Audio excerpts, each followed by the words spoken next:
चलिए भाई, good afternoon सबको। कैसे हैं सब लोग? लास्ट क्लास में हमने क्या टॉपिक स्टार्ट करा था उसको जल्दी से एक बार रिवाइज करते हैं और फिर अपन लोग आगे बढ़ते हैं अपने नेक्स्ट टॉपिक पे। बेटा, लास्ट क्लास में हमने आपको यूनिट 3 का एक बहुत ही प्यारा टॉपिक करवाया था। क्या कह रहे हो, प्यारा तो नहीं था? Transfer of ownership. बड़ा सिंपल सा टॉपिक है, बड़ी सिंपल सी बातें करता है। जब मैंने आपके सामने ट्रांसफर ऑफ ओनरशिप की बात की थी तो मैंने आपको बताया था सर, ट्रांसफर ऑफ ओनरशिप में ओनरशिप किसकी है ये जानना बहुत ही ज्यादा इंपॉर्टेंट है, क्योंकि ओनरशिप जो फैक्टर है वही डिसाइड करता है कि किसका रिस्क है। जैसे ही आपकी ओनरशिप ट्रांसफर होती है from seller to buyer, seller buyer को सिर्फ ओनरशिप नहीं, उन गुड्स की ओनरशिप के साथ साथ उन गुड्स का रिस्क भी ट्रांसफर कर रहा है। मैंने आपको बताया था कि अगर फॉर एग्जांपल आप जो है ओनरशिप ट्रांसफर करते हो, उस केस में ओनरशिप ट्रांसफर होने के बाद अगर गुड्स में कोई भी रिस्क इन्वॉल्व होता है तो वो रिस्क इस मोमेंट से, ओनरशिप ट्रांसफर होने के बाद के मोमेंट से किसका होगा बेटा? बायर का, क्योंकि ओनरशिप तो उसे ट्रांसफर होगी ना। तो जनरल रूल हमने पढ़ा था, जनरल रूल सबसे पहले था कि रिस्क किसको फॉलो करता है बेटा? ओनरशिप को। रिस्क किसको फॉलो करता है? ओनरशिप को। ये जनरल रूल है, इसके एक्सेप्शन अवेलेबल है, हम पढ़ने वाले आगे, but general rule risk follow करेगा ओनरशिप को।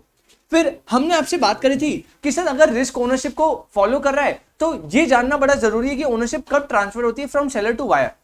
तो हमने हेडिंग डाली ट्रांसफर ऑफ प्रॉपर्टी, और प्रॉपर्टी का मतलब सेल ऑफ गुड एक्ट में क्या था बेटा? ओनरशिप। तो मैंने आपको 4 केसेस बताए थे। कितने केसेस? 4 केसेस। सबसे पहला था transfer of ownership in case of specific और ascertain good. In case of specific और असर्टेन गुड, उसके लिए प्रोसीजर अलग है।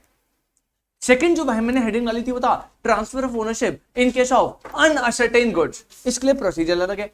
थर्ड पॉइंट था sale on approval basis. Third point is what? Sale on approval basis. और लास्ट था reservation of right of disposal. 4 cases में हमारी ओनरशिप ट्रांसफर कब कब होगी हमने पढ़ना है। सबसे पहले specific unascertain, specific ascertain, second ascertain, good sent on approval basis, और reservation of right of disposal. उसमें से लास्ट क्लास में हमने सबसे पहले पॉइंट को डील करा था, which is transfer of ownership in case of specific और असर्टेन गुड्स। मैंने आपको बड़े सिंपल से 2 पॉइंट बताए थे। कितने पॉइंट बताए थे बेटा? 2। अगर आपको ट्रांसफर ऑफ ओनरशिप देखना है इन केस ऑफ स्पेसिफिक या असर्टेन गुड, आपको सिर्फ 2 बातें जाननी है। सबसे पहला बेटा, गुड्स कैसे होने चाहिए? स्पेसिफिक और असर्टेन। गुड्स कैसे होने चाहिए? स्पेसिफिक और असर्टेन। जब तक गुड्स अनअसर्टेन है, जब तक गुड्स अनअसर्टेन है, क्या आप ओनरशिप की ट्रांसफर की बात कर सकते हो? नहीं सर। तो पहला पॉइंट कह रहा अगर आपके गुड्स अनअसर्टेन है तो भैया उसे स्पेसिफिक बना लो, उसे असर्टेन बना लो, अदरवाइज ओनरशिप ट्रांसफर हो ही नहीं सकती जब तक वो अनअसर्टेन रहेंगे। तो पॉइंट नंबर 1, गुड्स को स्पेसिफिक या असर्टेन बनाओ एज द केस में भी। पॉइंट नंबर 2 ने बोला ओनरशिप ट्रांसफर तब होगी जब पार्टीज की ओनरशिप ट्रांसफर करने की इंटेंशन होगी। तो पॉइंट नंबर 2 था intention of the party. Intention of the party जो है वो terms and condition of the contract और सर्कमस्टांसेस ऑफ द केसेस पे डिपेंड करेगी कि ओनरशिप पार्टीज कब ट्रांसफर करना चाहते हैं। लेकिन प्रॉब्लम ये थी, अगर हम टर्म्स एंड कंडीशन और सर्कमस्टांसेस से इंटेंशन ऑफ द पार्टीज को आइडेंटिफाई नहीं कर पा रहे, तब वहां पे 3 प्रोविजन आपको लॉ मेकर ने दिए थे। ठीक है, तो 2 पॉइंट बड़े सिंपल थे। सबसे पहले भाई स्पेसिफिक और असर्टेन बनाओ। Point number 2, intention of the parties को आइडेंटिफाई करो। अगर intention of the party identify नहीं हो रही तो 3 केस बेटा। कितने केस? 3 केस। कितने केस? 3 केस। सबसे पहला स्पेसिफिक गुड्स है, डिलीवरेबल स्टेट में है, ओनरशिप कब ट्रांसफर होगी? जब कॉन्ट्रैक्ट ऑफ सेल बनेगा। क्या बनेगा? Contract of sale. अरे डिलीवरी ऑफ गुड्स और पेमेंट ऑफ प्राइस से कोई लेना देना ना, अरे भाड़ में जाए। अपने को ट्रांसफर ऑफ ओनरशिप करनी है जैसे ही कॉन्ट्रैक्ट ऑफ सेल बना। ओनरशिप ट्रांसफर कब? अगर गुड्स स्पेसिफिक है और डिलीवरेबल स्टेट में। पॉइंट नंबर 2, स्पेसिफिक गुड्स है बट डिलीवरेबल स्टेट में नहीं है। 2 पॉइंट बोला, पहले भैया कोई एक्शन करके सेलर उसे डिलीवरेबल स्टेट में लाएगा और बायर को क्या दे देगा? जैसे ही बायर को नोटिस दिया उसी पॉइंट ऑफ टाइम से ओनरशिप क्या हो गई? ट्रांसफर। और पॉइंट नंबर 3, स्पेसिफिक गुड्स है, डिलीवरेबल स्टेट में भी है लेकिन प्राइस अनसर्टेन है। तो पहले मेजर करो, टेस्ट करो, कोई भी एक्शन करो जिससे आप प्राइस को असर्टेन कर पाओ, और जैसे आपने प्राइस को असर्टेन करा तो ओनरशिप क्या हो गई? ट्रांसफर। अगर मेरी इतनी बात में आपको कोई भी दिक्कत, कोई भी परेशानी है तो मुझे आप बता सकते हैं, वरना मौज जाए मौज जा। सेकंड पॉइंट बेटा कौन सा वाला? Second, not in deliverable state, मतलब बेटा स्पेसिफिक गुड्स है लेकिन डिलीवरेबल स्टेट में नहीं है। डिलीवरेबल स्टेट मतलब मैंने आपको बताया था जहां पे बायर बाउंड हो जाता है टू बाय द गुड्स। अब मम्मी जी मैंगोज लेने तो गई है लेकिन मैंगोज अभी स्पेसिफिक है, गुड स्पेसिफाई कर लिए कि भैया ये वाले मैंगो लेने, स्पेसिफिक है, लेकिन अभी डिलीवरेबल स्टेट में नहीं है। तो क्या मम्मी जी उसको ओनरशिप ले लेगी, उसका रिस्क ले लेगी? मम्मी जी कभी मानेंगी नहीं। मम्मी जी कहेगी भैया तू तो मैंगोज हाथ में दे रहा है, ये तो पक्का गिरेंगे गिरेंगे, मेरे हाथ से इतने सारे मैंगोज गिर गए तो लॉस तो मुझे हो जाएगा ना। मम्मी कहेगी ना, पहले से डिलीवरेबल स्टेट में डालो तभी मैं ओनरशिप ट्रांसफर मानूंगी। तो specific goods not in deliverable state का मतलब है कि भैया पहले सेलर की ड्यूटी है आप उन्हें डिलीवरेबल स्टेट में डालो। आप कोई भी गुड्स परचेज करते हो तो उसकी पैकेजिंग वाइज परचेज करोगे ना। ये टीवी परचेज करेंगे सीधा टीवी हाथ में लेके जा बेटा घर जा, भैया डैमेज हो सकता है, पता है आपको, थोड़ा ऐसा एलिमेंट है, कोई कांच की चीज है, अब प्रॉपर अब शिफ्टिंग करते हो कभी आपने देखो कांच की चीजों को अखबार में रैप करते हैं, फोम में रैप करते हैं, फिर पैक करते हैं, क्यों, उसे डिलीवरेबल स्टेट में लाने के लिए। तो पहले सेलर को डिलीवरेबल स्टेट लाना पड़ेगा, फिर बायर को नोटिस देना पड़ेगा कि आपके जो गुड थे वो डिलीवरेबल स्टेट पे आ गए हैं। जैसे उसने नोटिस दे दिया उस एंड पे ही भैया सेलर की ओनरशिप ट्रांसफर होकर बायर को मिल गई। उसके बाद से गुड्स को कोई भी लॉस हुआ तो वो बायर की रिस्पॉन्सिबिलिटी है, कोई दिक्कत। 3 पॉइंट बड़े सिंपल से, और उसी के साथ हमने स्पेसिफिक गुड्स और असर्टेन गुड्स के टॉपिक खत्म कर लिए थे। आज हमें डील करना है uncertain goods, second goods sent on approval वाला, और थर्ड आपका transfer of ownership in case of reservation of right of disposal. किसी को कोई दिक्कत यहां तक? मौजा ही मौजा, अरे बेटा मौजा ही मौजा, गाना नहीं सुना तुमने? कैसे बच्चे हो बेटा तुम? 3 वर्ड सीख के बेटा 2 वर्ड देखो, ये देखो काउंटिंग में यार है, हेडिंग डालेंगे बेटा।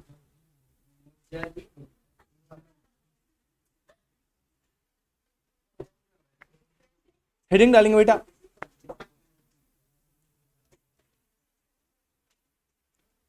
Transfer of property, transfer of property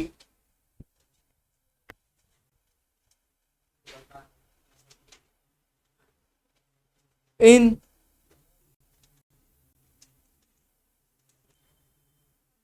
unascertain goods।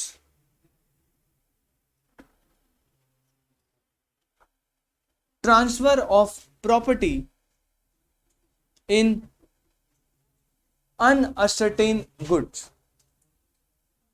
और ये जो प्रोविजन है ना, ये बड़ी छोटी सी एक लाइन बोलता है, लेकिन वो जो एक लाइन है ना, उसको उस एक लाइन को समझने के लिए हमें आराम से 20 से 25 मिनट लगेंगे। तो आप बड़े ध्यान से इस टॉपिक को समझना, क्योंकि उस एक लाइन में ना इतनी ज्यादा टेक्निकलिटी है लॉ की कि आपको प्रॉब्लम होने वाली है, तो बड़े ध्यान से समझिएगा। मैं बात कर रहा हूं ट्रांसफर ऑफ प्रॉपर्टी की, यानी ट्रांसफर ऑफ ओनरशिप की इन case of unascertained goods, in case of unascertained goods. Sir बड़ी सिंपल सी बात है, आपने पहले भी पढ़ा था, क्या ओनरशिप ट्रांसफर हो सकती है अगर गुड्स अनअसर्टेन है? नहीं। अरे यार एक बात बताओ, मम्मी जी जो कह रही है गुड्स की ओनरशिप दे दो, लेकिन गुड्स कौन से ये नहीं पता, तो क्या गुड्स की ओनरशिप ट्रांसफर हो सकती है बिना गुड्स को स्पेसिफिक और असर्टेन बनाए बिना? पॉसिबल ही नहीं है। सर अगर आपको गुड्स की ओनरशिप ट्रांसफर करनी है तो पहले आपको आइडेंटिफाई तो करना पड़ेगा गुड्स कौन सा है, हाँ कि ना? तो पहला पॉइंट तो बड़ा सिंपल है, जो वहां पे था वो यहां पे, कि भैया अनसर्टेन गुड्स तब तक ट्रांसफर नहीं होंगे जब तक आप उन्हें क्या ना बना दो, स्पेसिफिक और असर्टेन। तो पहला पॉइंट जो वहां पे था स्पेसिफिक वाले में, वहां पे बोला था भैया गुड्स स्पेसिफिक होंगे तभी ये रूल अप्लाई होगा। यहां पे बोल दिया कि गुड्स अनसर्टेन है, तब तक गुड्स की ओनरशिप ट्रांसफर ही नहीं होगी। अगर आपको ओनरशिप ट्रांसफर करनी है तो आपको अनसर्टेन गुड्स को पहले क्या बनाना पड़ेगा, स्पेसिफिक और असर्टेन। तो पहला पॉइंट आप मेरे साथ बड़ा सिंपल सा लिखेंगे, जिसमें आपको कोई दिक्कत आनी नहीं चाहिए। आप पॉइंट नंबर 1 लिखेंगे बेटा, goods must be ascertain or specific। goods must be ascertain और specific।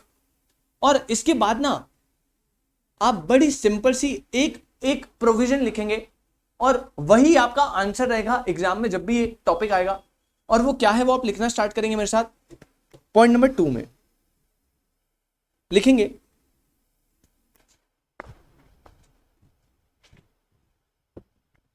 Goods of the description. अभी दिमाग में बेटा कुछ भी क्वेश्चन मत आना, इफ बट कुछ नहीं, आराम से आप मस्त करके देखो, फिर मैं आपको एक चीज समझाऊंगा। Goods of the description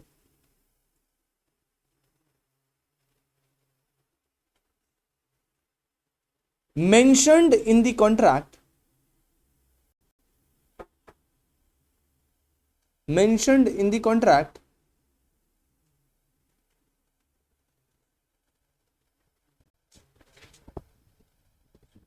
must be produced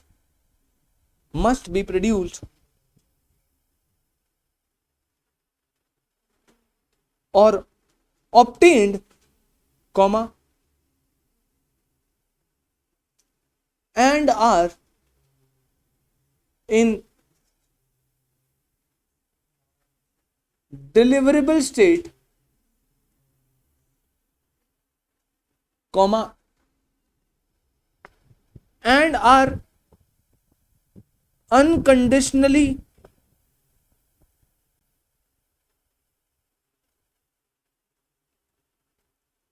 appropriated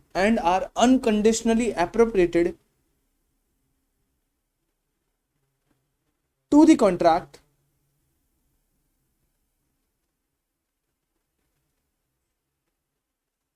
comma, either by the seller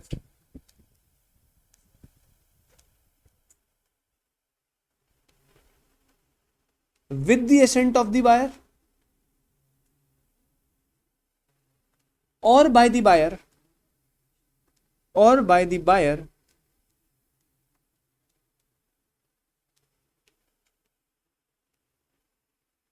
with the assent of the seller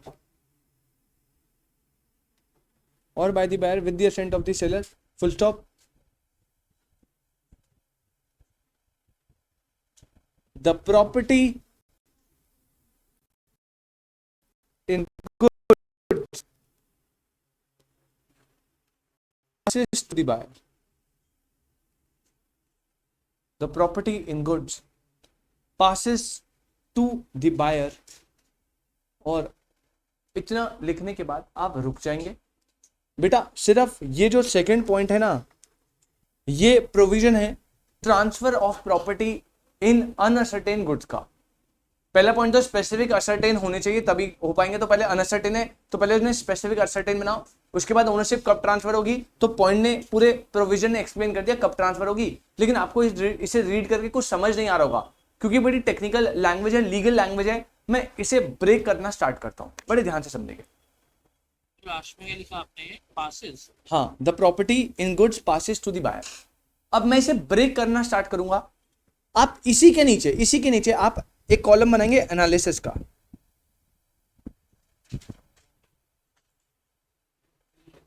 इसी के नीचे आप कॉलम बनाएंगे बेटा एनालिसिस का, और वही जो प्रोविजन, यही आंसर आपको वही लिखना है पैराग्राफ में जो मैंने लिखवाया है। अब इस एनालिसिस को मैं ब्रेक करूंगा और आपको एक एक चीज समझाऊंगा क्या बात कर रहा है। सबसे पहली बात अगर आप देखो ना बड़े ध्यान से, बड़े ध्यान से बेटा, गुड्स कौन से है? अनअसर्टेन गुड्स कौन से है? दीपक भाई, अनअसर्टेन गुड्स की डेफिनेशन बता दो आप मुझे। हाँ जी, बस बेटा अब मन में रखो, बाहर मत निकालो ज्यादा। अनअसर्टेन गुड्स की आप डेफिनेशन बता दो मुझे, वैसे नहीं, प्रोविजन में डेफिनेशन क्या है मुझे वो चाहिए। तू तो भाई दूसरी बार पढ़ रहा है, तीसरी बार पढ़ रहा है शायद। क्या बॉक्स? हाँ जी दीपक बा, देख क्यों रहा भाई? अब कुछ बच्चे पीछे जा रहे हैं धीरे धीरे, कह रहे मिल जा बट मिल ही नहीं रहा, फिर डेस्क पे टक्कर मार रहे सर से। क्या हो रहा है बेटा? आप फर्स्ट बिल्कुल सेल ऑफ गुड्स एक्ट की फर्स्ट क्लास में जाएंगे ना, अगर बिल्कुल जहां नोटिंग स्टार्ट होगी, मैं बता रहा हूँ, जाओ जिनको याद नहीं बेटा। अनसर्टेन गुड्स की डेफिनेशन थी goods defined only by description.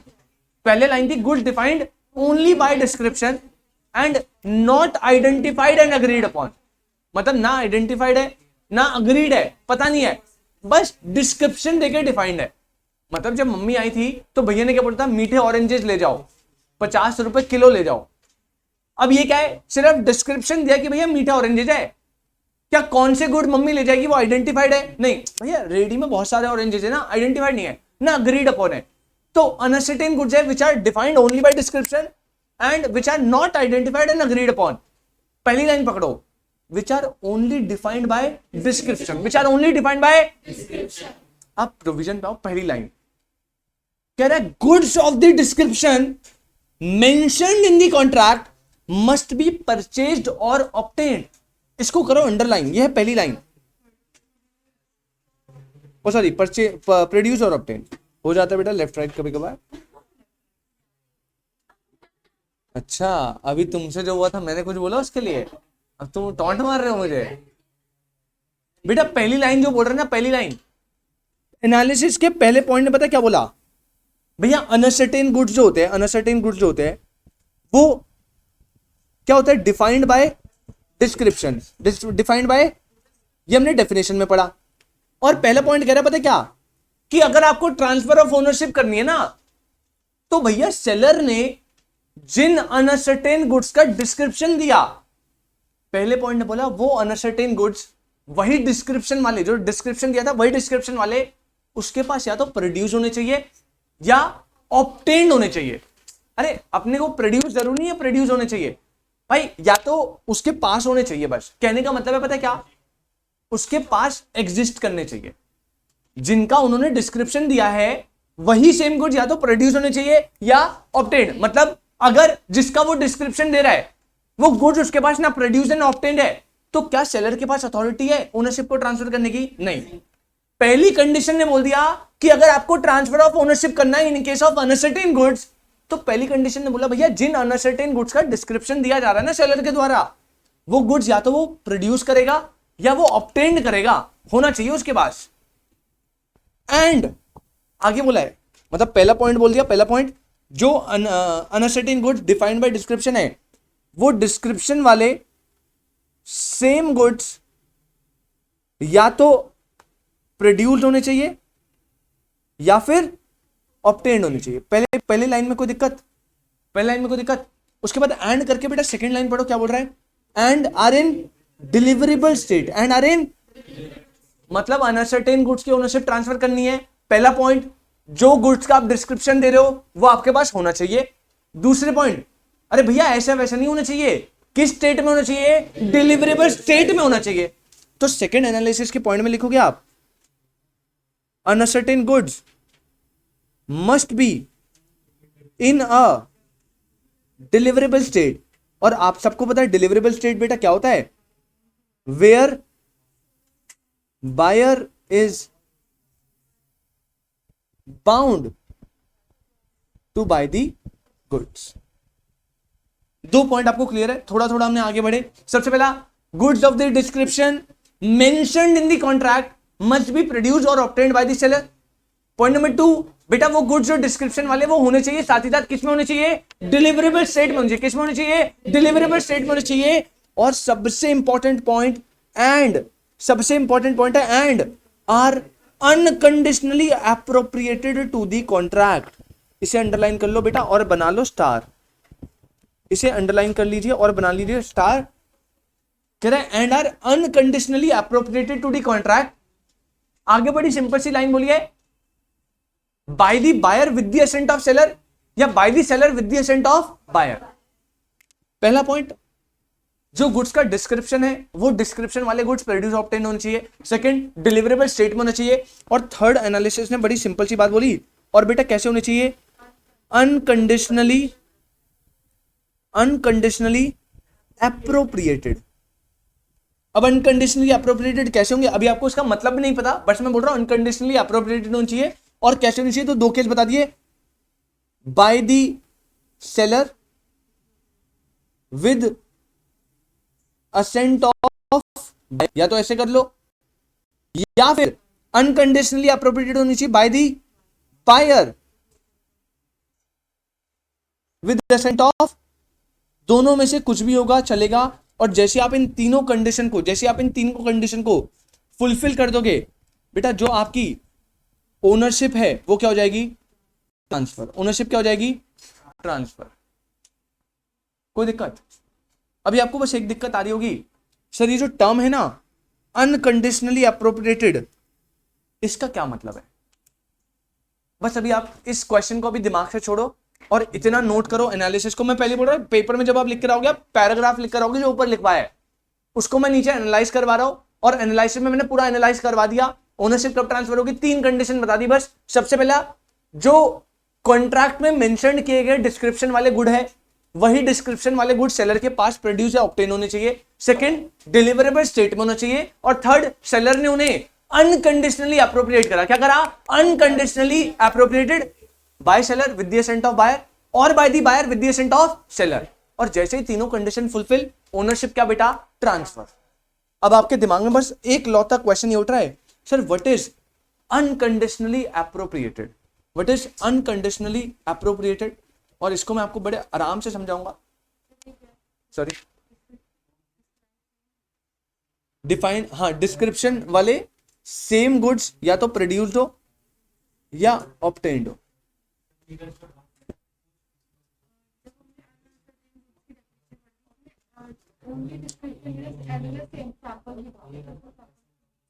वहां पे सैंपल भी था, निकालना बेटा डिफरेंस।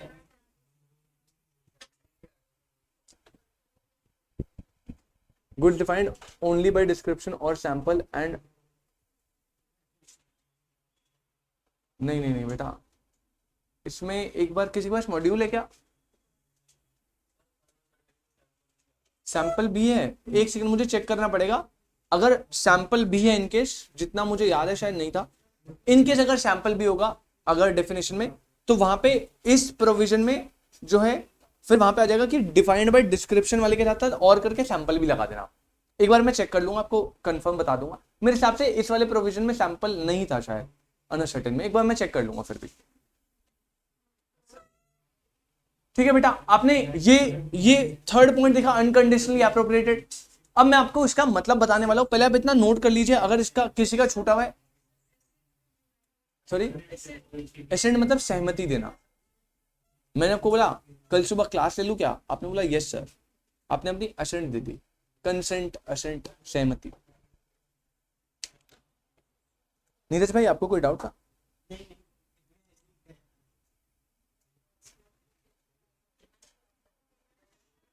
खौफ देख रहे हो तुम मेरा? इतने प्यार से पूछ रहा, डाउट है क्या? कह रहा नहीं नहीं सर ऐसे, ये डर होना चाहिए।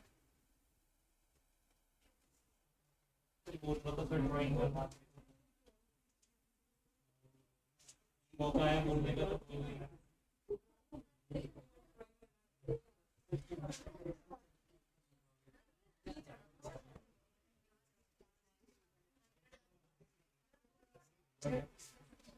डन भाई, पीछे सचिन भाई एकदम क्लियर है। अनकंडीशनली अप्रोप्रिएटेड के अलावा किसी को कोई डाउट बेटा? मैं फिर से पूछा, अनकंडीशनली अप्रोप्रिएटेड के अलावा किसी को डाउट? भैया जो डिस्क्रिप्शन या जो सैंपल वाले गुड्स है वो प्रोड्यूस ऑब्टेन्ड होने चाहिए। पॉइंट नंबर 2 आपको बोला कि गुड्स जो है वो डिलीवरेबल स्टेट में होने चाहिए। और भैया अनकंडीशनली अप्रोप्रिएटेड होने चाहिए, चाहे बायर करे with the assent of seller या सेलर करे with the assent of buyer. अब यहाँ पे आपको दिक्कत आई, अनकंडीशनली अप्रोप्रिएटेड का मतलब क्या होता है? तो आप ना सबसे पहले एक नोट दो और लाओ नोट दो, और उसमें सबसे पहली हेडिंग बनाओ बेटा, एप्रोप्रिएशन ऑफ गुड्स। बेटा मैंने वर्ड यूज करा है अनकंडीशनली एप्रोप्रिएटेड, वर्ड यूज करा है अनकंडीशनली एप्रोप्रिएटेड। अब भैया अनकंडीशनल हो या कंडीशनल हो वो हटाओ, पहले आप एप्रोप्रिएशन का मतलब समझो। तो पहले मैं आपको एप्रोप्रिएशन का मतलब समझाऊंगा, और फिर एप्रोप्रिएशन में अगर कंडीशन आ गई तो वो कंडीशनल एप्रोप्रिएटेड हो गया, और एप्रोप्रिएशन करा विदाउट एनी कंडीशन तो वो क्या हो गया? Unconditional appropriated.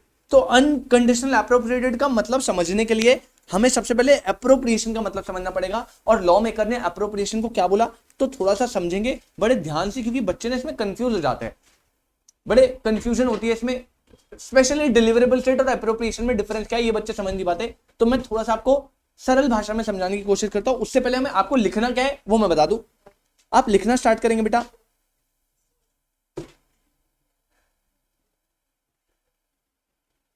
Appropriation of goods में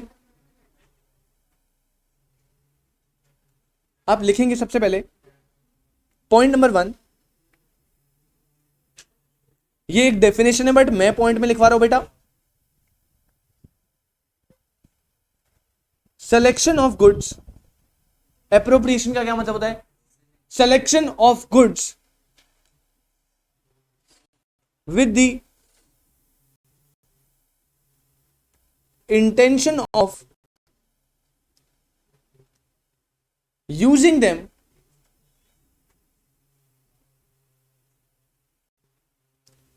in performance of contract, comma, and point number 2 लिखेंगे, बट ये एक ही डेफिनेशन है, मैं ब्रेक करके लिखवा रहा हूं, इसका मतलब ये नहीं है आप ब्रेक करेंगे एग्जाम में। And with the mutual consent of the seller and the buyer.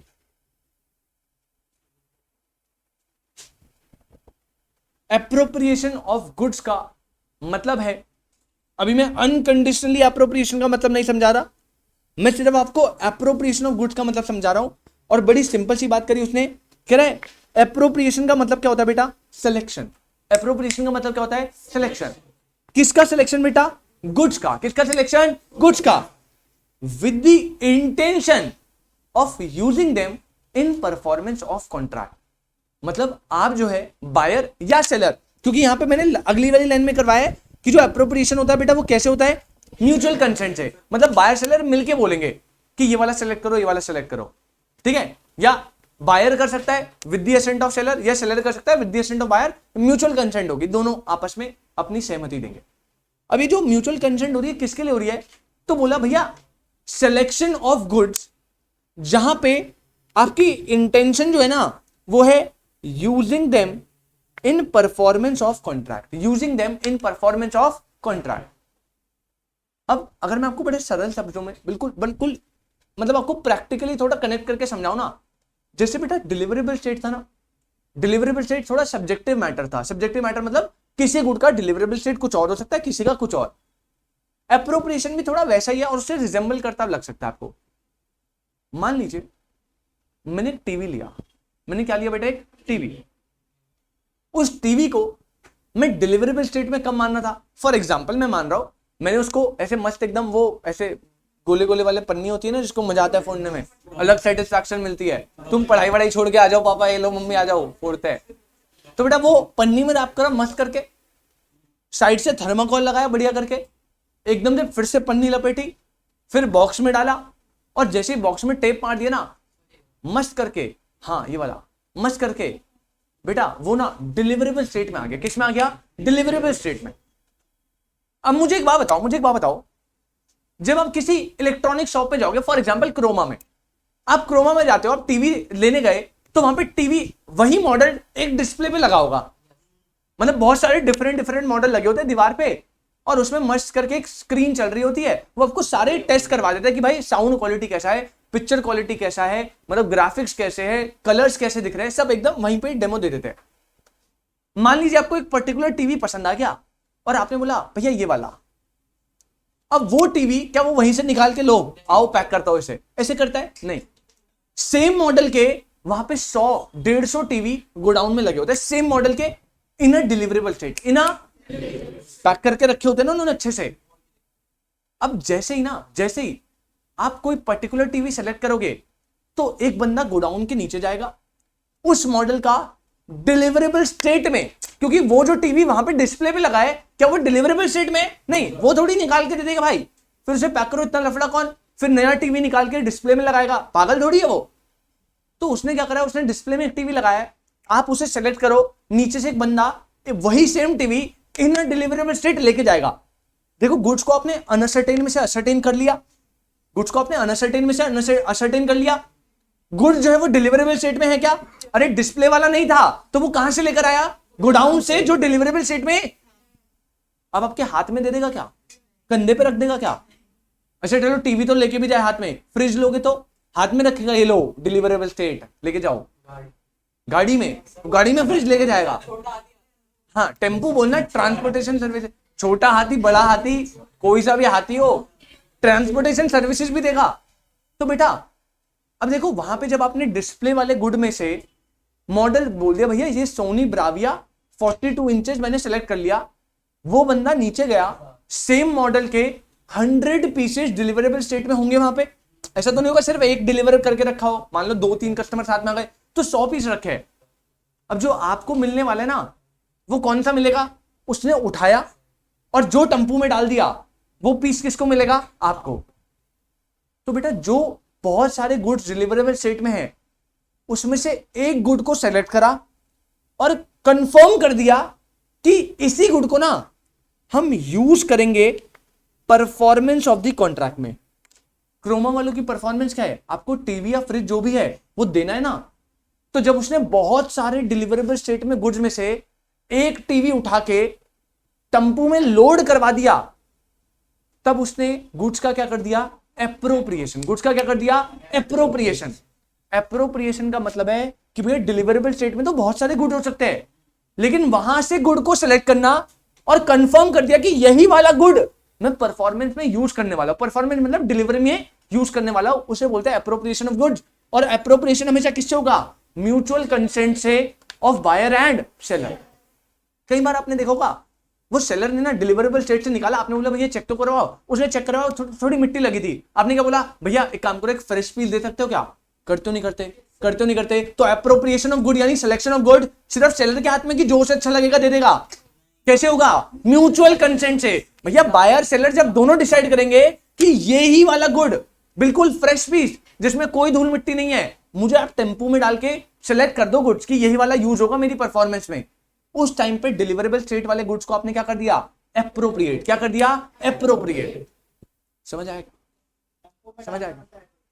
ऐसे लिख के नहीं आना ना पेपर में, टम्पू में डालना, टम्पू में डालना मतलब एप्रोप्रिएट। अब वो फिर वो कहेगा छोटे हाथी में डालना मतलब, फिर तू टम्पू में डाल, क्या कैसी बात कर रहा है भाई। ऐसा फिर करेगा ना, फिर वो बंदे ना एड्रेस निकलवा लेंगे तेरा, घर आ जाएंगे मिलने, ये कौन है जो टम्पू में डाल रहा है। ठीक है बेटा, तो क्या आपको एप्रोप्रिएशन ऑफ गुड्स में कोई दिक्कत, एप्रोप्रिएशन वर्ड्स पकड़ना, लीगल लैंग्वेज समझना अपनी जगह, लेकिन लिख के क्या है, टम्पू में डालना मत लिख देना वहां पे, टीवी उठाए टम्पू में डाला, एप्रोप्रिएशन। एप्रोप्रिएशन ऑफ गुड्स का मतलब है सिलेक्शन ऑफ गुड्स। क्या बोला, सिलेक्शन ऑफ गुड्स। आपकी इंटेंशन हो चाहिए using them in performance of contract with the assent of, with the mutual assent of buyer and.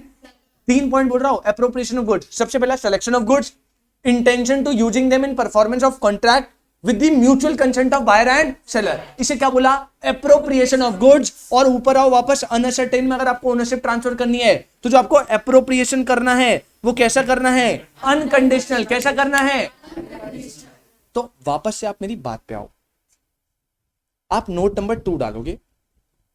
आपने नोट करा बेटा, ये नोट कर लिया, आप नोट नंबर 2 डालो और हमें मेन जिस बात का मतलब समझना है उसकी हेडिंग डालो, unconditionally appropriated.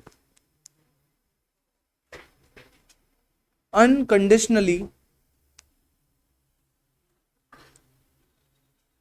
Appropriated.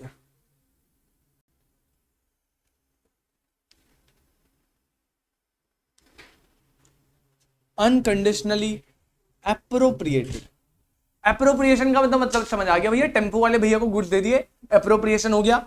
Unconditionally appropriated का मतलब, तो आप लिखना स्टार्ट करेंगे, बड़ा सिंपल सा। Point number 1, seller deliver the goods to buyer और कैरियर और अदर बेली। अब बेली मतलब तो समझते हो, जो पोजीशन लेके बैठा है। Seller deliver the good, unconditionally appropriation का मतलब है seller deliver the goods to buyer, carrier और अदर बेली। पॉइंट नंबर 2 यहां लिखेंगे, for the purpose of transmission of goods to buyer, for the purpose of transmission of goods to the buyer, and point number 3 लिखेंगे और इसे start बनाना बहुत important, does not reserve right of disposal, does not reserve right of disposal. अब आपके सामने फिर से एक प्रॉब्लम आ गई कि सर राइट ऑफ डिस्पोजल क्या होता है। आप देख रहे हो लेयर्स में ये खुल रहा है कॉन्सेप्ट। पहले हमें बताया भैया अनसर्टेन गुड्स में कब होगा, तो मैंने आपको बताया गुड्स डिस्क्रिप्शन वाले मेंशन जो है कॉन्ट्रैक्ट में वो होने चाहिए, डिलीवरेबल स्टेट में होने चाहिए, अनकंडीशनली अप्रोप्रिएटेड होना चाहिए, इधर by the seller with the assent of buyer और by the buyer with the assent of seller. फिर आपको बताया अनकंडीशनली अप्रोप्रिएटेड का मतलब बताओ सर, तो मैंने बोला उससे पहले आप अप्रोप्रिएशन का मतलब समझो। अप्रोप्रिएशन में मैंने बताया आपको कि भाई सिलेक्शन ऑफ गुड्स होगा, using them in performance of contract होगा, म्यूचुअल कंसेंट होगी बायर और सेलर की। अप्रोप्रिएशन का मतलब समझा, तो हमने फिर अनकंडीशनल अप्रोप्रिएशन का मतलब बताया। अनकंडीशनल अप्रोप्रिएशन में बोल रहा है कि भैया जब सेलर गुड्स दे देगा, सेलर गुड्स दे देगा किसको देगा, बायर को, कैरियर को या कोई अदर बेली, किसके लिए, for the purpose of transmission of goods to the, मतलब सेलर ने कैरियर को गुड्स दे दिए, किसको देने के लिए, बायर को देने के लिए। और does not reserve right of disposal. Sir इस does not reserve right of disposal का क्या मतलब है, इसको समझते हैं जरा।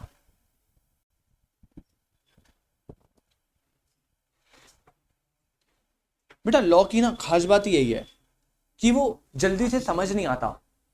अगर मतलब उसे समझना इतना आसान होता तो आप समझ के लो ना, हम तो घर बैठ जाते फिर। तो सारी बात यही है कि लॉ को हमेशा कॉम्प्लिकेटेड होना चाहिए। अब मैं आपको आगे लेके चलता हूं कि इसका मतलब क्या है, समझ के लेना, हंसना मत आप, ध्यान से देखो बेटा। आपको याद है ट्रांसफर ऑफ ओनरशिप के 4 केस थे, उसमें जो 4th केस क्या था, reservation of right of disposal. तो बेटा ये जो पॉइंट है ना, ये फिर से आपको रिपीट होने वाला है और बहुत ही बेटर तरीके से रिपीट होगा। बट अभी बस मैं इतना समझाऊंगा जितना आप कनेक्ट करके अनकंडीशनली अप्रोप्रिएटेड का मतलब समझ जाओ। मैं पूरा मतलब नहीं बताने वाला reservation of right of disposal का, बस मैं इतना मतलब बता रहा हूं, इससे ज्यादा मतलब होता है बट अभी मैं इतना मतलब बता रहा हूं जो आप अनकंडीशनली अप्रोप्रिएटेड मतलब समझ जाओ। ठीक है बेटा, देखो क्या होता है। ये ना सेलर है, सेलर पता है कौन है, रुचिका जी।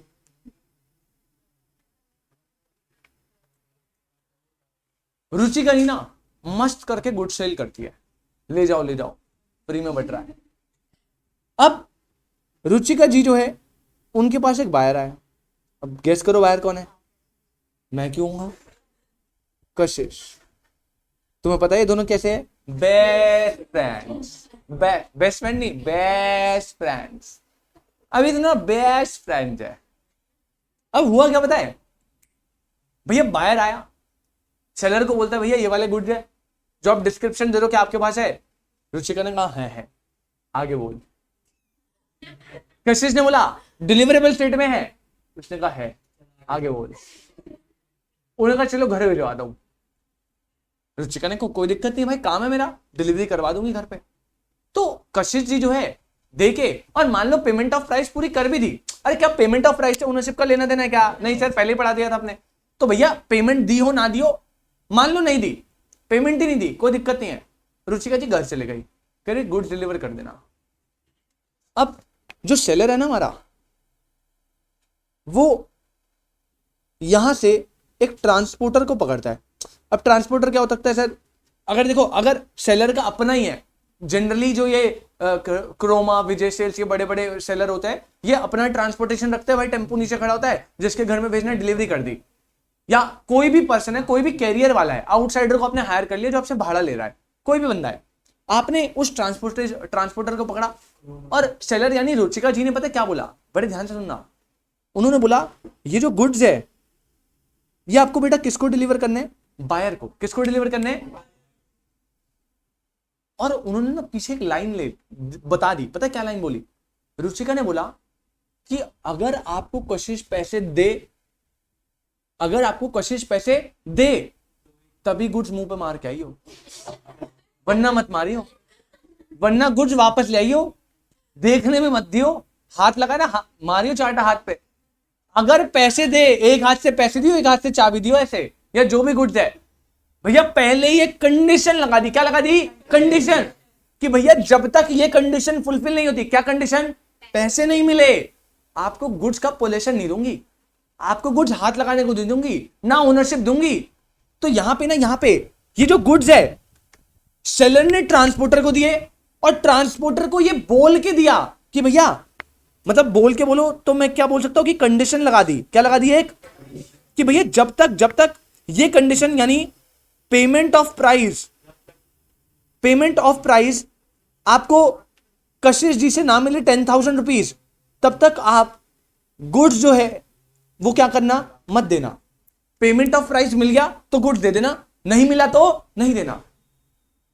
यहां पे ना, यहां पे बेटा ये इसे बोलते हैं कंडीशनल एप्रोप्रिएशन। क्या बोलते हैं? Conditional appro. आपने गुड्स तो सेलेक्ट कर दिए बायर को देने के लिए, कैरियर को भी दे दिए, लेकिन आपने राइट ऑफ डिस्पोजल को रिजर्व रखा। क्या रखा? राइट ऑफ डिस्पोजल को। राइट ऑफ डिस्पोजल का मतलब बस इतना सा है, भैया मैंने पहले से बोल दिया पेमेंट ऑफ प्राइस मिलेगी तभी मैं आपको गुड्स दूंगा, अदरवाइज गुड्स मैं वापस सेलर को लेके आ जाऊंगा। ट्रांसपोर्टर कहेगा मेरे को कोई लेना देनी है, आप लोगों की क्या बात हुई है? सेलर मुझे पैसे दे रहा है, मेरी तनख्वाह। सेलर ने मुझे क्लियरली बोला है, उसने reservation of right of disposal करा है, तो वो बोलेगा reservation of right of disposal मतलब, तो ट्रांसपोर्टर बायर को समझाएगा भैया उसने मुझे बोला है जब तक एक पर्टिकुलर कंडीशन फुलफिल नहीं हुई, और यहां पे वो पर्टिकुलर कंडीशन क्या है? Payment of price. तो सेलर ने मुझे बोल के भेजा है कि जब तक बायर पेमेंट ऑफ प्राइस ना दे तब तक आप गुड्स को डिलीवर नहीं करोगे। मतलब क्या मैं बोल सकता हूं, यहां पे जो ट्रांसपोर्टर है वो गुड्स डिलीवर नहीं करेगा तब तक जब तक वो पर्टिकुलर कंडीशन फुलफिल ना हो। तो क्या मैं बोल सकता हूं, सेलर ने रिजर्व करा है अपना राइट ऑफ, बेटा यस और नो। लेकिन अनकंडीशनली का मतलब है कोई कंडीशन नहीं होनी चाहिए। तभी सेकंड पॉइंट में पता क्या बोला है? Does not. मतलब सेलर भैया ने बोला देख ट्रांसपोर्टर, तू बस गुड्स दियो, ऐसे मुंह पे फेंकियो और वापस आ जाइयो बिना पैसे की बात करे। तुझे कोई मतलब नहीं, पैसे में कल लू परसों लू वो दे ही ना, कोई लेना देना नहीं है, तू बस गुड्स डिलीवर कर और वापस आ जा। क्या सेलर ने कोई कंडीशन लगाई है? क्या कोई reservation of right of disposal को कुछ होल्ड करके बैठा है? वो नहीं सर। अनसर्टेन गुड्स में बड़े ध्यान से पूरा क्रक्स कर रहा हूं मैं, अब एक कंबाइन करके प्रोविजन निकाल रहा हूं। अनसर्टेन गुड्स में ओनरशिप ट्रांसफर होगी। पहला, गुड्स मस्ट बी सर्टेन और स्पेसिफिक। दूसरा, जिस गुड्स का डिस्क्रिप्शन कॉन्ट्रैक्ट में दिया जा रहा है वही गुड्स सेलर के पास होने चाहिए। तीसरा, डिलीवरेबल स्टेट में होने चाहिए। चौथा, जब वो गुड्स का एप्रोप्रिएशन करेगा, मतलब ट्रांसपोर्टर को देगा कि बायर को देके आ जा, उस टाइम पे उसने एप्रोप्रिएशन कैसा करना होना चाहिए? अनकंडीशनल। कैसा करना होना चाहिए? क्योंकि बेटा अगर उसने कंडीशनल कर दिया तब तो ओनरशिप कब ट्रांसफर होगी? जब वो पर्टिकुलर कंडीशन क्या होगी? फुलफिल। तो अनसर्टेन के केस में अगर कंडीशनल एप्रोप्रिएशन है ना, मतलब reservation of right of disposal है, तब आप सेकंड केस लगाओगे, केस नंबर 4 लगाओगे। अरे केस नंबर 4 क्या, 4 केस थे ना, 4th केस क्या था? Reservation of right of disposal. तब तो वो केस ही बदल गया ना भैया। अनसर्टेन गुड्स वाला केस लगाना है तो गुड्स को अनकंडीशनली अप्रोप्रिएट करना है, मतलब कोई भी राइट ऑफ डिस्पोजल को रिजर्व नहीं रखना। आपको बस बोलना भैया गुड्स दे और वापस आ जा, पैसे दे या ना दे। तो अनकंडीशनली अप्रोप्रिएशन का मतलब है कि भैया सेलर जो है डिलीवर करेगा गुड्स बायर को, कैरियर को, अदर बेली को for the purpose of transmission of goods to the buyer, लेकिन वो कोई भी राइट ऑफ डिस्पोजल को रिजर्व नहीं रखेगा। समझे क्या? क्योंकि अगर उसने राइट ऑफ डिस्पोजल को रिजर्व रख लिया तो केस नंबर 4 अप्लाई होगा कि transfer of ownership in case of right of disposal. भूल गए क्या? एक बार याद दिला देता हूं प्यारे बच्चों। बेटा ये देखो ना, 4 केस थे ना, तो अगर आपने reservation of right of disposal रखा है तो ये तो केस नंबर कौन सा हो गया? तो अगर आपको यहां पे लाई करना है इस वाले केस में, तो reservation of right of disposal reserve नहीं रखना, मतलब आपको गुड्स को कैसे अप्रोप्रिएट करना है? अनकंडीशनली, बिना किसी कंडीशन के। कोई दिक्कत? तो यहां पे हमने अपने प्रोविजन को करा फिनिश। आपको एनालिसिस में कोई भी 1% भी कोई भी दिक्कत है तो आप मुझे बता सकते हैं, वरना आप नोट करेंगे। और इसी के साथ हमारा टॉपिक खत्म होता है, transfer of ownership in case of uncertain goods. जल्दी से एग्जांपल वगैरह जो भी आपको नोट करना है।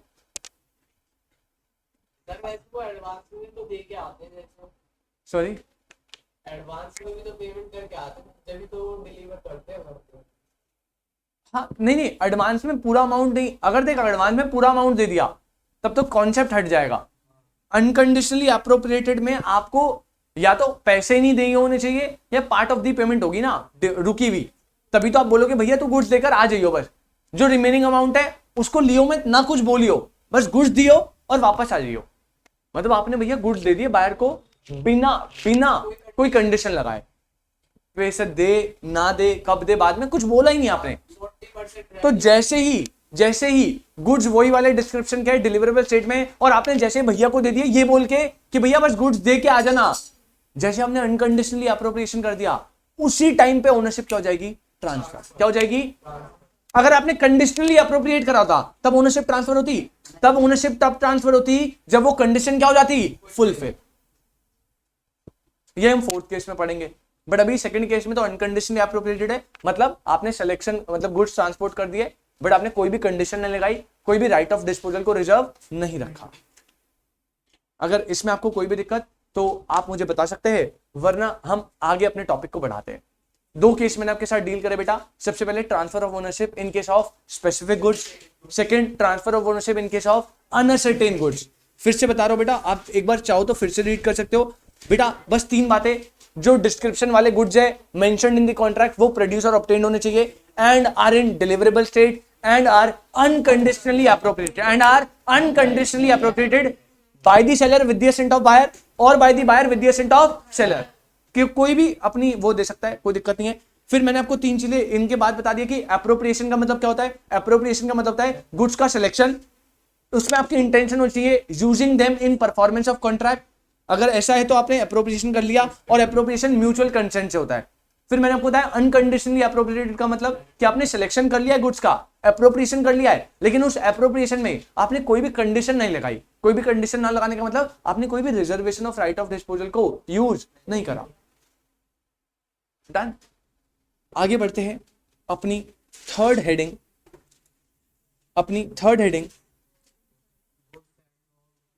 विच is goods sent on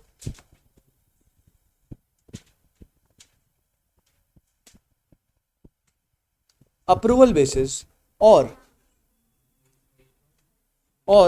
good sent on approval basis, और इसको एक और नाम से बोलते हैं on sale or return basis.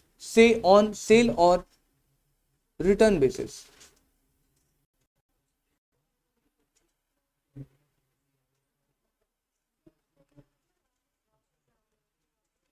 Good sent on approval basis और on sale or return basis.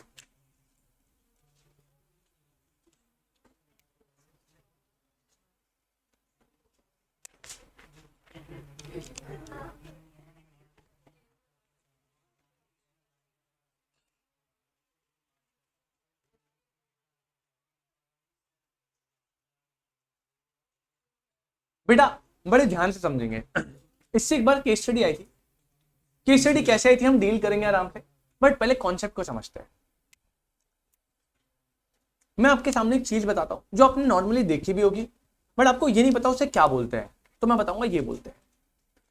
आपने एक टैगलाइन सुनी है, पहले इस्तेमाल करें फिर विश्वास। घड़ी वॉच, घड़ी डिटर्जेंट, है ना? क्या बोलता था? पहले इस्तेमाल करें फिर विश्वास करें। तो मैं जो है ना, मैं एक मैन्युफैक्चरर हूं और मैंने कोई गुड बनाया, नया नया मार्केट में एंटर हुआ। अब बेटा कभी भी कोई नया प्रोड्यूसर, कोई नया सेलर मार्केट में एंटर होता है तो उसका फर्स्ट एम प्रॉफिट मैक्सिमाइजेशन होगा या सेल्स मैक्सिमाइजेशन? Sales maximisation. भैया इनिशियल स्टेज में तो भाई आपने शायद इकोनॉमिक्स में पढ़ा भी हो कि अगर इनिशियल स्टेज में आप अपनी वेरिएबल कॉस्ट को सिर्फ इनकर कर पा रहे हो तो आपको ऑपरेट करना चाहिए। शटडाउन पॉइंट करके एक टॉपिक आता है, आप पढ़ोगे कॉस्ट में, ठीक है? पढ़ लिया ना? अरे क्या बात है बेटा, बड़ी सिंपल सी बात है। इनिशियल स्टेज में ना आपको सिर्फ और सिर्फ अपनी सेल्स पे ध्यान देना चाहिए। भैया एज अ प्रोड्यूसर अगर मैं मार्केट में एंटर होऊंगा तो मेरा इनिशियल गोल क्या रहेगा कि भैया प्रॉफिट कमाओ ना कमाओ, सामान बिकना चाहिए, लोग मेरे सामान को यूज करेंगे, क्वालिटी चेक करेंगे तो बार बार फिर आएंगे, और जब एक बार उन्हें मेरा प्रोडक्ट अच्छा लगेगा बार बार आएंगे, तो प्रॉफिट में तो पूरी उम्र कमा लूंगा, है ना? तो ये जो सेल्स मैक्सिमाइजेशन का गोल है ना, इसके लिए आजकल जो सेलर्स है वो एक टेक्निक यूज करते हैं, सेल और रिटर्न बेस्ड, जिसे हम कहते हैं गुड सेंट ऑन अप्रूवल। बेटा मैंने ना एक मस्त गारमेंट्स की शॉप खोली, टी शर्ट, जीन्स, शर्ट, लड़कियों के लिए टॉप, ऐसे अच्छे अच्छे सुंदर सुंदर ड्रेसेस, ठीक है। क्या कह रहे हो सर, एड्रेस हम आएंगे, डिस्काउंट दूंगा तुम्हें 10% प्लस, मतलब 100 रुपए की चीज 110 में, डिस्काउंट लेस नहीं ऐड करूंगा तुम्हारा। अब शिवानी जी ना, मैंने नई नई दुकान खोली थी, अभी नारियल फोड़ के अंदर ही घुसा था मैं, उससे पहले शिवानी जी ने देख लिया नई दुकान, मैं क्यों नहीं गई इसमें, तो शिवानी जी भगते हुए अंदर आ गई, कह रही नई दुकान खोली है, मैंने कहा यस, कह रही दिखाओ फिर कपड़े कुछ, कह रही दिखाओ फिर बढ़िया बढ़िया जीन्स वीन्स शर्ट वर्ट कुछ टॉप वॉप, मैंने कहा कोई दिक्कत नहीं है। तो यहां पे ना बेटा जो सेलर है, जो सेलर है, जिसका जिसका मेन एम क्या है अभी इनिशियल स्टेज में, सेल मैक्सिमाइजेशन, वो क्या करता है, वो शिवानी जी जो कि हमारे एग्जाम्पल में कौन है बेटा, बायर, शिवानी जी सेलर के पास आती है नई नई शॉप पे और कहती है आपने नई दुकान खोली, जरा अपनी दुकान के अच्छे अच्छे कपड़े दिखाइए। तो मैं उनके सामने जो है नई नई जो भी स्टॉक में आया होता है सामान वो दिखाना स्टार्ट करता हूं, और शिवानी जी को ना एक टॉप पसंद आता है, फिर दूसरा टॉप पसंद आता है, फिर तीसरा टॉप पसंद आता है, 3 टॉप पसंद आ गए। बट शिवानी जी के साथ प्रॉब्लम है ना, वो कह रही है कि अगर मैं 3 टॉप लेके घर पे गई तो मम्मी मुझे घर से बाहर निकाल देगी, टॉप तो ले लेगी लेकिन घर से बाहर मुझे निकाल देगी। तो कह रही मुझे ना समझ नहीं आ रहा, मतलब मैं लेना तो चाहती हूँ बट क्या पता कि मेरे घर पे बड़ी दीदी, छोटे भैया, मम्मी पापा इनको पसंद ना आए, तो मुझे उनसे एक बार एक सेकेंड ओपिनियन लेना पड़ेगा, अगर वो अच्छा बोलेंगे तो मैं तीनों क्या मैं एक और टॉप परचेज कर लूंगी। अभी मैंने नई दुकान खोली है, क्या मैं चाहूंगा मेरी सेल्स हो, यस। तो उस पॉइंट ऑफ व्यू से मैंने क्या करा, मैंने शिवानी जी को बड़ी सिंपल सी बात बोली, शिवानी जी देखो आप ये जो गुड्स है ये लेके जाओ, ये क्या करो लेके जाओ, आप घर पे दिखाओ आराम से, कोई दिक्कत नहीं है, और with in a specified time period, मतलब 2 दिन के अंदर अंदर आप मुझे अपना डिसीजन बता दो। डिसीजन मतलब अगर आपने यस बोला तो आपके गुड्स हो गए, पैसे दे देना, सेल हो गई मेरी। अगर आपने नो बोला मतलब गुड्स को रिजेक्ट कर दिया तो वापस मुझे क्या दे देना, गुड्स, तभी तो नाम पड़ा सेल। अगर आपने यस बोला तो सेल हो गई, पैसे दे दो। अगर आपने रिजेक्ट कर दिया तो आपके पास ऑप्शन है, बस आप मेरे गुड्स को क्या कर देना वापस, तो तभी बोला सेल और रिटर्न। क्या बोला, सेल और रिटर्न। तो आजकल के ट्रेंड में सेल को मैक्सिमाइज करने के लिए सेलर एक बहुत नई टेक्निक लेकर आया which is sale on return, या फिर goods sent on approval basis, जहां पे सेलर जो है कुछ गुड्स बायर को देता है, वो कहता है आप इसे यूज करो, आप देख कर आओ, ओपिनियन लो, सेकंड ओपिनियन, अगर आपको पसंद आए तो मेरे को पैसे दे देना, सेल मान लूंगा, नहीं पसंद आए तो मुंह पे मार देना, मेरे रिटर्न कर देना है। नहीं भाई नहीं, कोई दिक्कत नहीं। अरे बेटा मैंने बोला ना जब लॉ पढ़ रहे हो तो ऐसा समझो मेरी तरह अच्छे लोग हैं, वो देखो आइडिया देखो कैसा है, कह रही मैं तो गुड्स लेके चली जाऊंगी, एड्रेस ही चेंज कर, मतलब कौन लड़का या कौन लड़की होगी जो 3 टॉप के लिए अपना घर चेंज कर देंगे, नंबर चेंज कर देंगे, कैसी बातें कर रहे हो। कुछ तो प्रूफ के लिए होगा। सेल ऑन अप्रूवल ऐसे, एक बात बताओ, आप ऐसे ही थोड़ी किसी को अप्रूवल बेसिस पे दे दोगे। आप अप्रूवल बेसिस पे किसको दोगे भाई, जिनको आप जानते हो, कहीं से कांटेक्ट है, पता है, उनको तो दोगे, वो तो मस्ट है ना, कंडीशन समझो। ऐसे थोड़ी कोई भी राह चलता अप्रूवल ले भाई गुड लेके जाए, मन आए तो दे दियो वापस, कभी रोड पे चलता फिरता मिल गया तो पूछ लूंगा, ऐसे थोड़ी बोलोगे, कैसी बात कर रहे हो। तो यहाँ पे ना, यहाँ पे ये जो 3 टॉप है ये मैंने बायर को दिए, ये मैंने बायर को दिए, और मैंने बायर को कंडीशन बता दी, मैंने बायर को कंडीशन बता दी कि विद इन 3 डेज, मैंने बायर को कंडीशन बता दी विद इन 3 डेज आपके पास ऑप्शन है कि आप इन गुड्स को क्या कर सकते हो, एक्सेप्ट, या क्या कर सकते हो, अगर आपने एक्सेप्ट कर लिया तो क्या होगी, और आप मुझे प्राइस पे कर देना, और अगर आपने रिजेक्ट कर दिया तो आप मुझे गुड्स क्या कर देना। बेटा इस पॉलिसी को बोलते हैं सेल और रिटर्न बेसिस। क्या बोलते हैं, cell or return basis. Cell or return की डेफिनेशन समझ आई, गुड्स सेंट ऑन अप्रूवल या सेल और रिटर्न, कि भैया सेल मैक्सिमाइजेशन करने के लिए सेलर अपने गुड्स जो है बायर को देता है, पोजीशन देता है, और इस कंडीशन पे देता है कि with in a specified time period आप इसका एक्सेप्शन या एक्सेप्ट कर रहे हो या रिजेक्ट कर रहे हो, ये डिसीजन मेकिंग मुझे बता दो। एक्सेप्ट करोगे तो सेल, रिजेक्ट करोगे तो रिटर्न। रुक जा, अभी लॉ मेकर बात करेगा ना भाई, मैं बात करने तो दे मुझे। अभी जब तक मैंने बोला नहीं ना कि टॉपिक खत्म हो गया, आप पूछो, मैं हर टॉपिक की बात बोलता हूं ना बेटा, पूछो। जब तक मैंने वो नहीं बोला ना, आपके दिमाग में मुझे पता है 100 क्वेश्चन आएंगे, आप मुझे टॉपिक एंड तो करने दो। मैं आपको पूरी गारंटी दे रहा हूँ, टॉपिक एंड होते होते तक आपके दिमाग के जो 100 क्वेश्चन है ना वो एक या आधे क्वेश्चन में कन्वर्ट हो जाएगा। लेकिन उससे पहले आप 10 क्वेश्चन पूछते रहोगे ना बीच बीच में, तो वो फिर टाइम कंज्यूमिंग प्रोसेस जाएगा। मुझे कंप्लीट करने दे दीपक भाई, फिर अगर आपको कोई दिक्कत है मैं यहीं पे हूँ।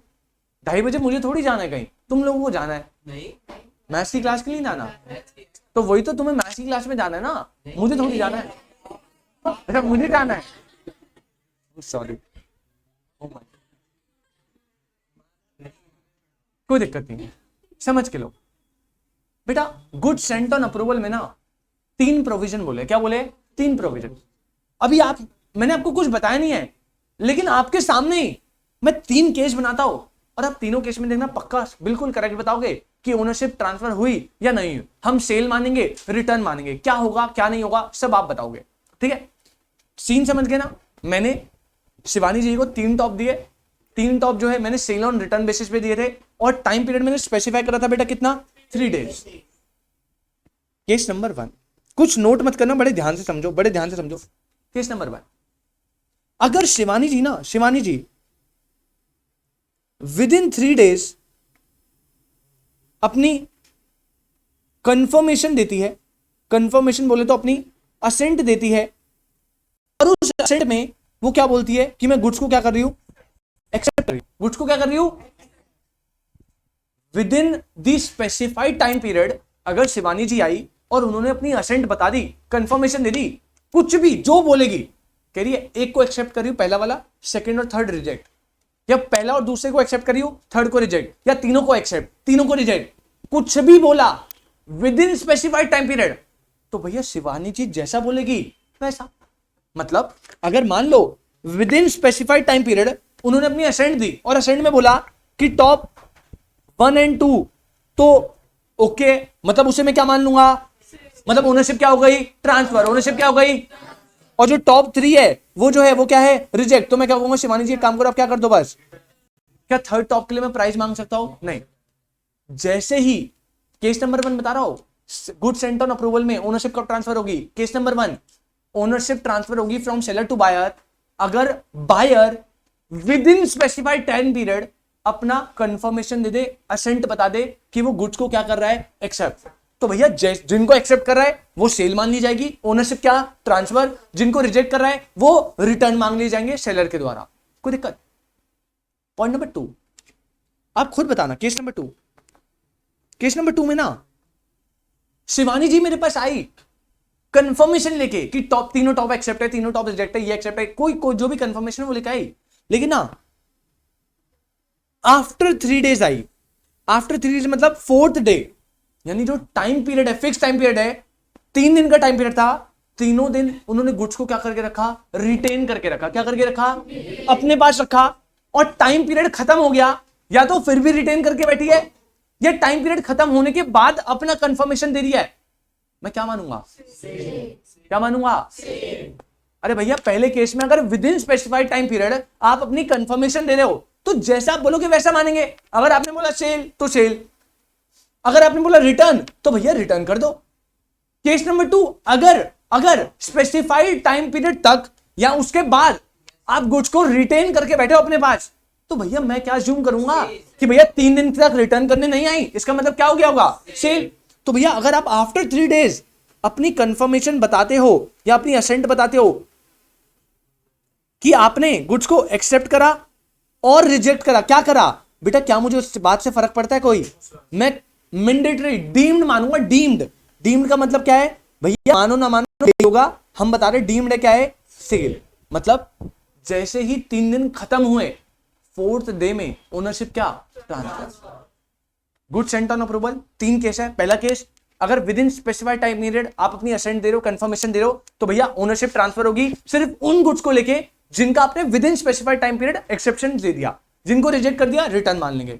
केस नंबर 2, अगर आपने with in specified time period तक और उसके बाद तक गुड्स को रिटेन करके रखा तो ओनरशिप ट्रांसफर मानी जाएगी क्या, नहीं सॉरी, ओनरशिप ट्रांसफर मानी जाएगी क्या, यस, डीम्ड मानी जाएगी कि सेल है भैया। फिर आप रिटर्न करने आ रहे हो, हमें फर्क नहीं पड़ता, 3 दिन का टाइम था, अब उसमें नहीं आए। अब आप मुझे थर्ड केस बताना, केस नंबर 3। केस नंबर 3 में ना शिवानी जी को ना एक शादी में जाना था। अब शिवानी जी ने बोला कि सर को कौन सा पता चल रहा है, सर थोड़ी आएंगे शादी में, एक काम करती हूँ मस्त करके वही टॉप पहनती हूँ, वह जब गोलगप्पे टिक्की खा रही होंगी तो ध्यान रखूंगी टॉप पे कुछ ना गिर जाए, और मस्त करके यूज करूंगी, घर पे आके ड्राई क्लीन करवा दूंगी। फिर कह रही छोड़ो ना, ड्राई क्लीन भी क्या करवानी, क्यों खर्चा करूं, फोल्ड करके पन्नी में पैक करके रिटर्न मार दूंगी। हूं ना मैं डॉन। ऐसे कर रही है। कह रहे wow Shivani you are so smart. Coincidentally ना मैं वो शादी में आ गया। अब समझ लो कार्ड नहीं मिला था मुझे, कोइंसिडेंटली। भाई मैं भी तो इंसान हूं ना भाई, मेरा भी तो गोलगप्पे और टिक्किया खाने का मन करता है।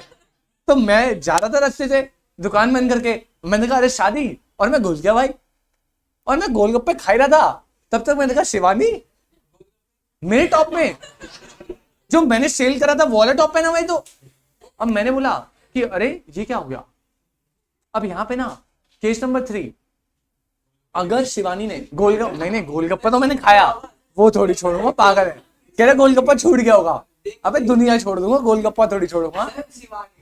अच्छा, और शिवानी के हाथ से तो शिवानी का तो धरती की तक गई होगी, कि लो 500 की चपत लग गई, अब तो लेना ही पड़ेगा भाई। केस नंबर 3, अगर बायर ने गुड्स को यूज कर लिया, और वर्ड्स पकड़ना, गुड्स को यूज कर लिया और कोई भी ऐसा ट्रांजैक्शन करा जो कि डीम मतलब जो कि इक्विवेलेंट है एक्सेप्टेंस के।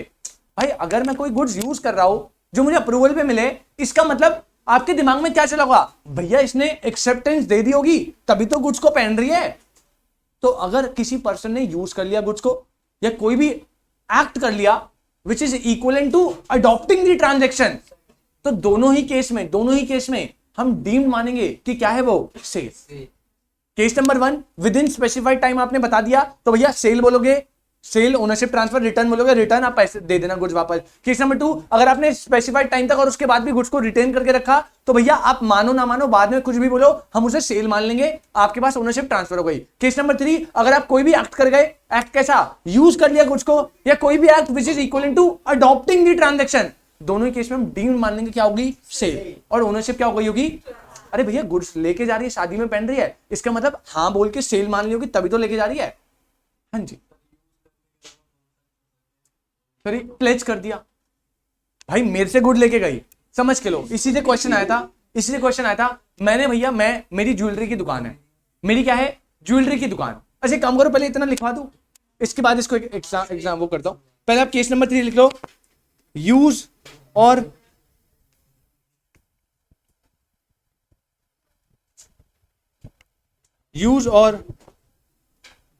एनी अदर एक्ट कर दिया, उस केस में भी डीम्ड है, क्या मानी जाएगी बेटा। अब दिमाग में ये मत लाना फिर बच्चों वाले सवाल कि सर सेलर को कैसे पता उसने यूज कर दिया, वो तो आप गलती से टिक्की खाने चले गए तो आपको पता लग गया, वैसे थोड़ी लगेगा। ऐसे पता चल जाता नहीं बेटा, कुछ होता है खतरनाक बंदे, ईमानदार। बट हम अज्यूम करेंगे अगर उसने यूज करा है वो खुद जाके बताएगा मैंने यूज करा है, बट मैं अब रिटर्न करना चाहता हूं तो सेलर होगा, रिटर्न नहीं कर सकता, सेल हो गई भाई। हेडिंग डालिए आपने, good sent on approval basis. आप ये तीनों एग्जांपल नोट करो जल्दी से, फिर मैं इसका प्रोविजन लिखवा देता हूं। यही 3 चीजें, लेकिन थोड़ा लीगल टर्म्स में, पॉइंट यही है लीगल टर्म्स में।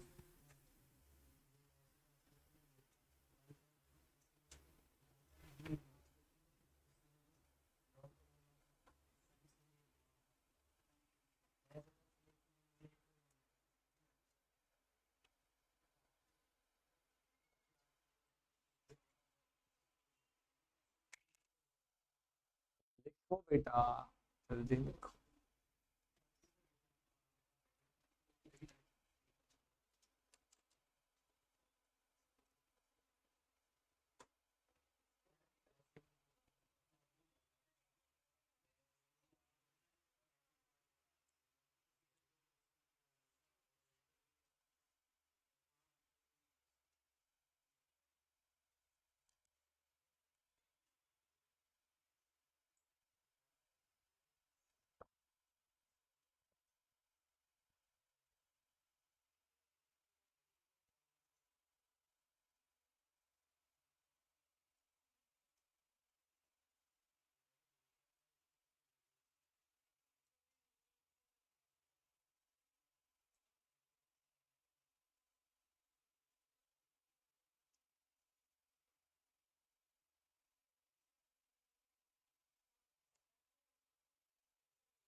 मास्क लगा क्या हो? या तो तुम या तो तुम मतलब या तो मेरी शक्ल इतनी अच्छी है कि मेरी शक्ल देख के तुम्हारी शक्ल में चमक आ जाती है, या तो कुछ मेरी शक्ल में कोई डिफेक्ट है कि तुम हंस रहे हो। सर दोनों दोनों ही मेरे को सेटिस्फाई नहीं है। नहीं हो रहे तो तू तीसरा कोई पॉइंट बता दे भाई। इसकी आंखों में डिफेक्ट। ये देख, भाई लड़वाते चेस्ट कर दे। सर तेरे को पता बस भाई बस।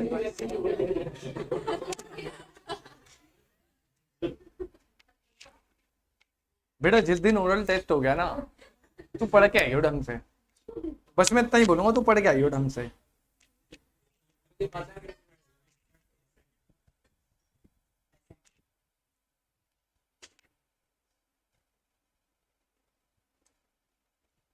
Use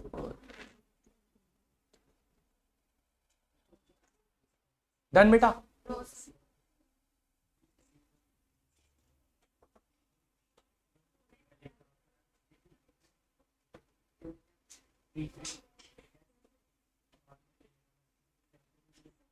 done. तो बेटा लिखना स्टार्ट करते हैं, लिखना स्टार्ट करते हैं। आप लिखेंगे सबसे पहले पॉइंट नंबर 1। पॉइंट नंबर 1 बेटा जल्दी लिखेंगे, cell or return basis. Goods return approval बोलो या सेल और रिटर्न बेसिस बोलो।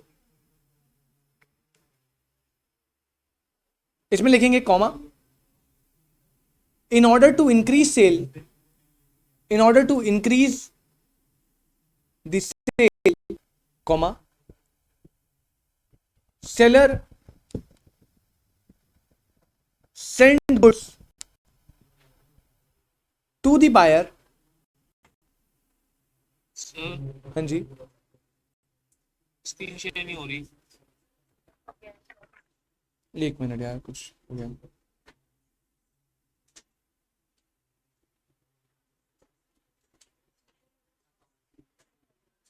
अब हो रही है बेटा? Yes sir. ठीक है। In order to increase the sale, seller sent goods to the buyer with the clear cut understanding, with the clear cut understanding that he has an option to approve or return the goods. He has an option to approve or return the goods within a given period.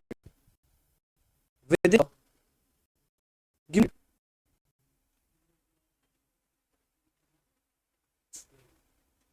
Point number 2, ये तो cell or return का मतलब हो गया। अब ownership कब transfer होगी, तो पॉइंट नंबर 2 लिखो, when goods are delivered to the buyer, when goods are delivered to the buyer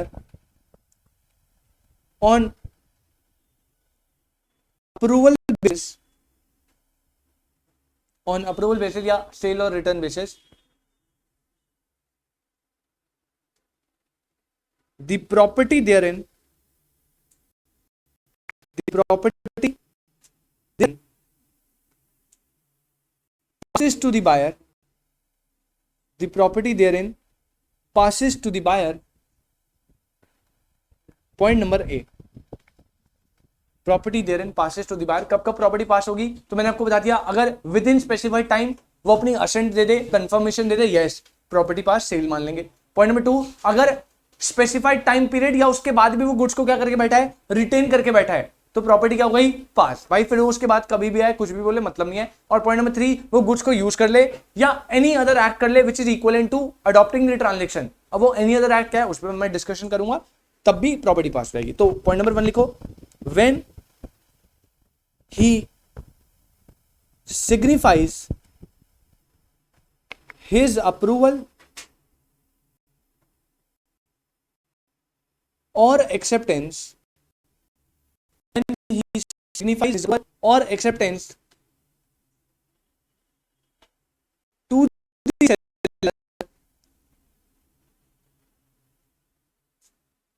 with in specified time period, with in specified time period. अगर बायर ने अप्रूव कर दिया, एक्सेप्ट कर दिया गुड्स को within the specified time period, ownership क्या, pass. Point number B, if he does not signify, if he does not his approval or acceptance, his approval or acceptance to the seller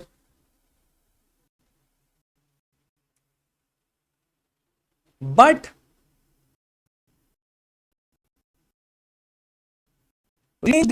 retain the goods without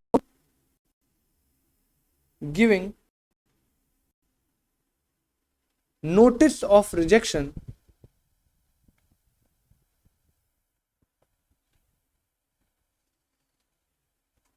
ना approve करा but goods को retain करके रखा और rejection का भी कुछ नहीं दिया, comma, property passes to the buyer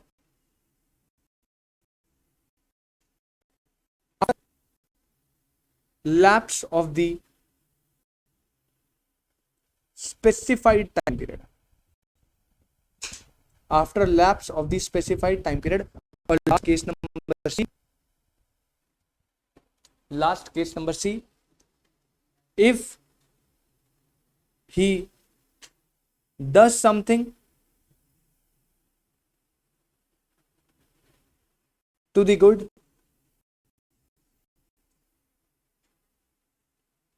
which is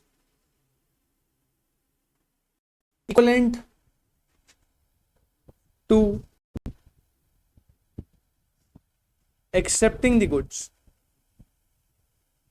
full stop. और आपको मैं बता रहा हूं आपकी नॉलेज के लिए, यहां पे एग्जांपल क्या है, आप यूज मान सकते हो, यूज दी गुड्स कर ले, या अदर में प्लेस। प्लेज का मतलब क्या है मैं आपको समझाता हूं, बट आप पहले इतना नोट कर लो।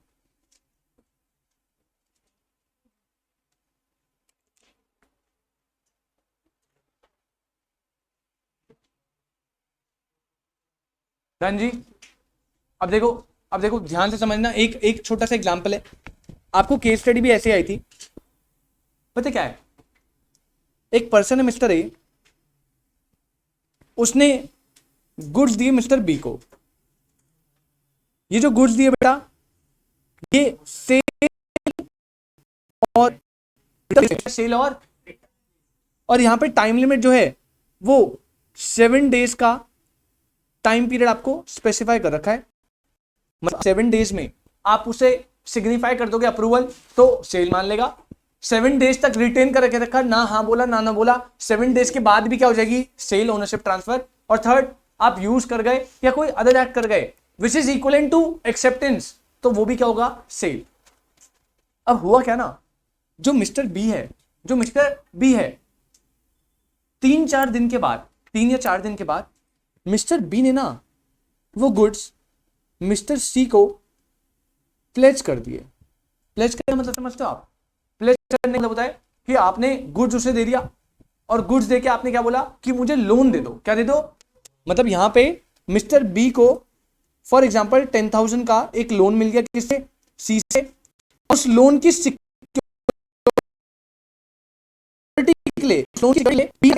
क्या दे दिए, सी को। सर गुड्स मान लो भाई कोई रिंग है, अब बी जो ए जो है वो ज्वेलर की दुकान है उसकी, उसके पास कस्टमर आता है, कस्टमर जानने वाला था, उसने बी को बोला ये लो आप घर लेके जाओ, आप सबसे पूछना, अगर कोई दिक्कत है तो वापस कर देना विद इन स्पेसिफाइड डे, अगर आपको सही लगे तो सेल मान लूंगा, कोई दिक्कत नहीं, पैसे दे देना। अब बी रिंग को लेकर आ गया और वो रिंग जो है वो आगे सी को क्या कर गया, प्लेज, ये ले भाई रिंग रख, मुझे 10,000 रुपए दे दे, थोड़ा टाइम बाद दे दूंगा पैसा। अब एक बात बताओ, एक बात होने वाली है।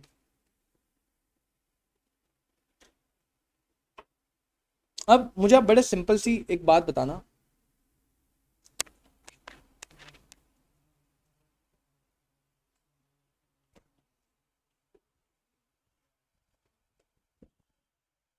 हाँ जी, आप मुझे सिंपल सी एक बात बताना बेटा, क्या क्या जो पर्सन है मिस्टर ए, वो अपने गुड्स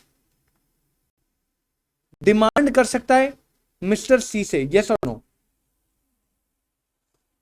मिस्टर सी से अगर मान लो इसको पता लग गया मेरे गुड्स लाके प्लेज कर दिए, कहेगा मैंने तो बी को दिए थे अप्रूवल के लिए, प्लेज कहां से हो गए?